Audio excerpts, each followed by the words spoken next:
Reasons the South Left the Union Before the Civil War by Eliza, Mackenzie, and Maryam.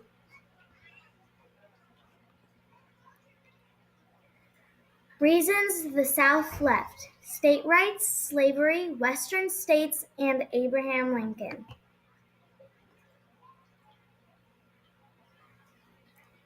State rights. State rights was one of the main reasons that the Civil War started.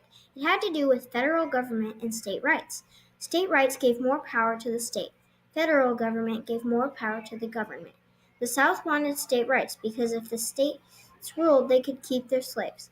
The North wanted federal government. If they had federal government, they could get rid of slaves.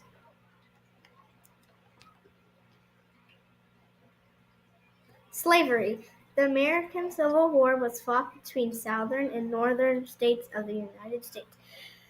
The southern states didn't want to be part of the United States anymore and decided to make their own country. However, the northern states wanted to stay one country. Slavery was needed in the South. They had such big land and that one person couldn't run all of it. The slaves would be treated horribly. They would be whipped or beat. Some slaves would be starved. Many of the slaves would die on the voyage to America.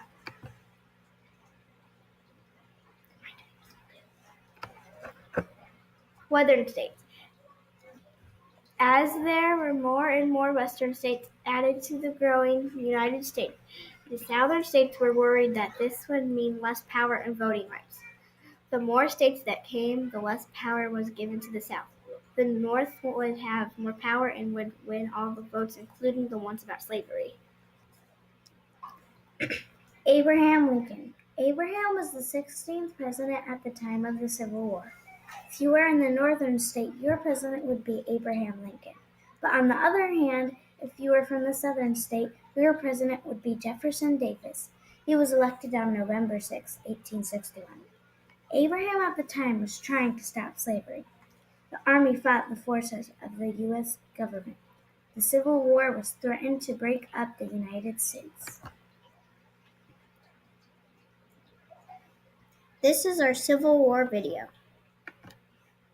I played this video too.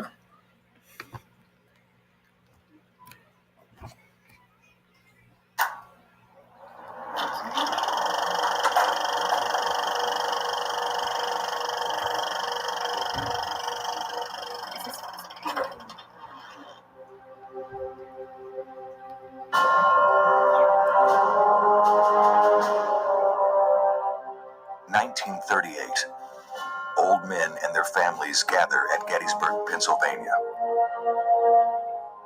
These are some of the last surviving veterans of the American Civil War. This is never-before-seen footage of the last reunion of the blue and the gray. 75 years earlier, these men had inflicted unimaginable suffering on one another. But it was the suffering also that brought them together. 75 years earlier, none of them could have foreseen this. Old bitterness became myth. Deeds became legend. Through smoke, fire, and blood, these men had forged a new nation, a new world, a new birth of freedom. Above all, they were fervently united in the belief that their achievements should be remembered, their battlegrounds preserved, and their stories told.